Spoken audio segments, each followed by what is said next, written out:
This ain't it.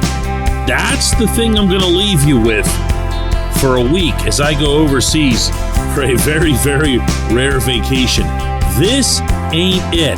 Ron Hextall still has work ahead of him. Good morning to you. Good Friday morning. I'm Dejan Kovacevic of DK Pittsburgh Sports. This is Daily Shot of Penguins. Comes your way bright and early every weekday if you're into football and or baseball.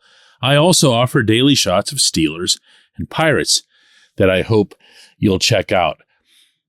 One thing that resonated with me around the time when it seemed like the Penguins were making a trade every 5 minutes, meaning around the period of the NHL draft, was that they were occasionally associated with players like Andrew Kopp and bottom six type guys like that who you could plug and play right away and upgrade your third or fourth line.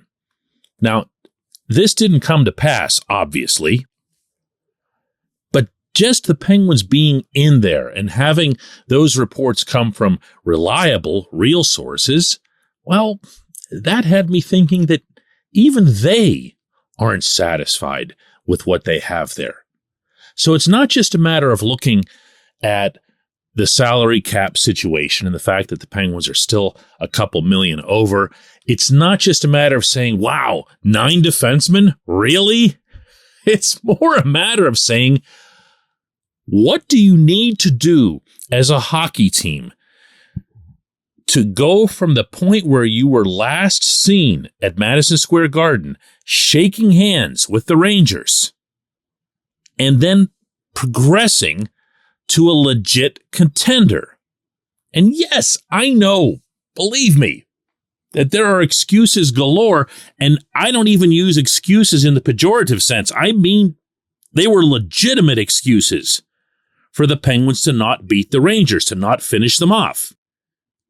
Chief among them, obviously, that they didn't have either of their top 2 goaltenders. They were using an AHL guy in Louis Domingue. You could say the same thing about last year. You could say that the only thing that kept the Penguins from advancing past either of the 2 New York teams was goaltending. And that if they'd gotten even ordinary NHL level goaltending, they would have gotten through both of those, and we wouldn't be talking about this streak of failing to get out of the first round. But had they gotten out of the first round, had they gotten through the second round this past season, and I maintained that they would have because they had Tristan Jarry back, because the Hurricanes had nothing remotely resembling NHL goaltending, and you would have had the Penguins in the conference final, and everyone would have thought, wow, man, they were really pretty close. Let's just keep going with this group. The issue is they would not, under almost any circumstance, have even challenged for the Stanley Cup, meaning that they were no match for the Avalanche. I'm not sure that anyone was, so that's not exactly criticism, but let's bear in mind that the objective here in Sidney Crosby's final 3 years, according to everybody, not least of whom is Hextall, is to win another cup. And to win another cup, this roster still needs to be, overall, at another level. This portion of Daily Shot of Penguins is brought to you by the good people at the Greater Pittsburgh Community Food Bank, where they're committed to providing food for all of our neighbors in need across Western Pennsylvania. They, in turn, need your help. Find out how $1 can be turned into 5 full meals for those in need. Visit pittsburghfoodbank.org. I'm going to say right now, as I did around the time of the trades themselves, that I appreciate and applaud what was done with the blue line. As I wrote from the Garden on the night of Game 7, the main culprit for the Penguins blowing that series, not an excuse and not ignoring the goaltending issue, was the fact that they spent so much money on their defensemen, more than any team in the league, and got, what you saw. mediocre results. You can compensate for lousy goaltending. You can buckle up with a 2-goal lead in Game 5, a 2-goal lead in Game 6, a third period lead in Game 7. So when Hextall went out and got Jeff Petrie, Jan Ruta, and Ty Smith, and he sent out the guys that he did, John Marino and Mike Matheson, I was okay with that and still am. I was also okay with their identifying, meaning Hextall and Brian Burke, that the defending in front of the Pittsburgh net was abysmal and needed to be dramatically upgraded. Good for them. But this wasn't done up front. It really wasn't. The only actions taken up front, obviously, were to retain as many of the previous pieces as possible. And they did really well to do that. But ultimately, what you have when you come back, when you assemble this group for the first drills of training camp at Cranberry next month, what you're going to have is the same team with a couple of defensemen switched out. And that ain't it. That ain't it. I believe that what has to happen, and ideally it'll happen while I'm away next week, so I'll have as much to talk about as possible upon returning, is that one of these defensemen, Brian Dumoulin would be my choice, but there's also Marcus Pettersson, will be traded. And they'll be traded for whatever, a draft pick, whatever it takes to free up the cap space. A, that gets them under the cap, and B, allows for at least a couple million to be spent on a forward. The pickings aren't great right now. I talked about Evan Rodriguez yesterday. Evan's obviously not going to change the scenario if he comes back. But there's always a way. When I told you from Montreal that the Penguins were interested in acquiring Petrie from the Canadiens, and you all thought I was nuts or that I had bad information or whatever, I actually agreed that it was unlikely. It didn't look like the kind of deal that could be swung because it didn't appear to be a cap match on either side. But what I didn't report at the time, only because I didn't know it, was that there'd be a way to pull it off. You could move Matheson. You could throw in other components. You can get creative. There are ways to beat the cap. It's not as easy as it is in the NFL, but there are ways. And that's what needs to happen here. I'm not going to drop players' names here on you. I'm not going to suggest this guy or that guy, and I'm not even going to read through the free agency list because the most likely avenue for an acquisition here is a trade. And anybody, theoretically, can be thrown into that mix. It's incumbent on Hextall, I believe, to make one more move. And not just a defensive move, not just a cap move, but an impact move to get an impact player up front, even if that means impact within the bottom six. When we come back, J1Q.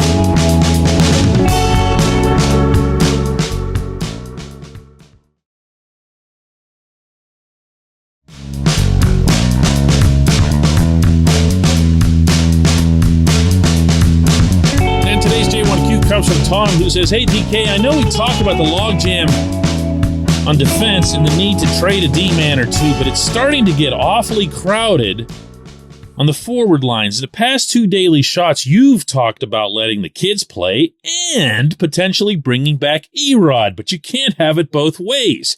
Right now, I'm looking at the top 3 lines being pretty set with Sid, Jake, and Raquel, Gino, Zucker, and Rust, Carter, Kapanen, and Heinen, the 4th line being Bluger, McGinn, and somebody, and there's only one starting spot available unless they trade a forward. Thoughts on this?" Tom is one of those people who comes at you with an elephant gun, chases you into a ditch, stares you down, and says, "Thoughts on this?" I love it. There's a lot of good stuff in there. The first thing I'll do here in responding is acknowledge that you're right. I can't have it both ways about saying play the kids and then bring back Erod. However, I have to believe in the kids and the kids have to win a job. One of the things that, judging from some of the reaction that I gotten when I've done the Play the Kids episodes, specifically when I've discussed Drew O'Connor, is that people have said, well, you're just trying to hand jobs to them. They have to earn them. You can't force kids into the lineup. Well, I actually happen to agree with that. And I've said that, I believe emphatically, on those shows. I don't want Drew O'Connor being gifted a spot on the top two lines. However, if O'Connor makes an impact that's worthy of a look on the top two lines, then I would default to him over Zucker or Heinen. Oh, and by the way, Tom, don't think I didn't notice your sneaky little insertion of Raquel on the top line. Just letting you know there that, yeah, I saw you. In fact, I wouldn't be surprised if you put together the whole entry just to sneak that in. But I digress. The kids absolutely would need to earn a spot.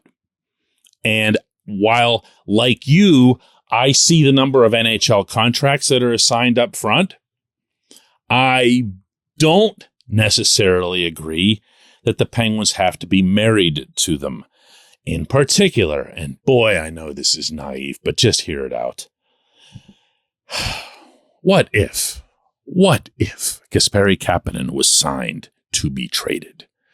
What if that 2-year term and that ugly salary was done just to make him, I don't know, a more certain or knowable commodity? Or, oh, I'm just starting to dream now, huh? Well, okay. But that only underscores how ridiculous that was. It really does. There's a lot that I've liked about the work that Hextall and Burke have done. There's a lot that I like about this particular offseason, most especially the bringing back of the key players up front. But something needed to happen with this bottom six that was way more significant than this. And Kapanen might have been and might still be the biggest obstacle toward getting that done, because there are players out there. There were players out there. You can't convince me in a million years that Nino Niederreiter, who got picked up by the Predators from the Hurricanes at roughly $4 million AAV, wouldn't have been an infinitely better fit in Pittsburgh than Kapanen. You see what I'm saying? Some mistakes have been made. And some mistakes get more hidden than others, like that one. No one ever connected Niederreiter to Pittsburgh, so I'm not suggesting that they were in on him, but maybe they should have been. And maybe they should have been more aggressive on Kopp, and then maybe they shouldn't have needlessly signed Carter to a 2-year extension just before he fell off a cliff.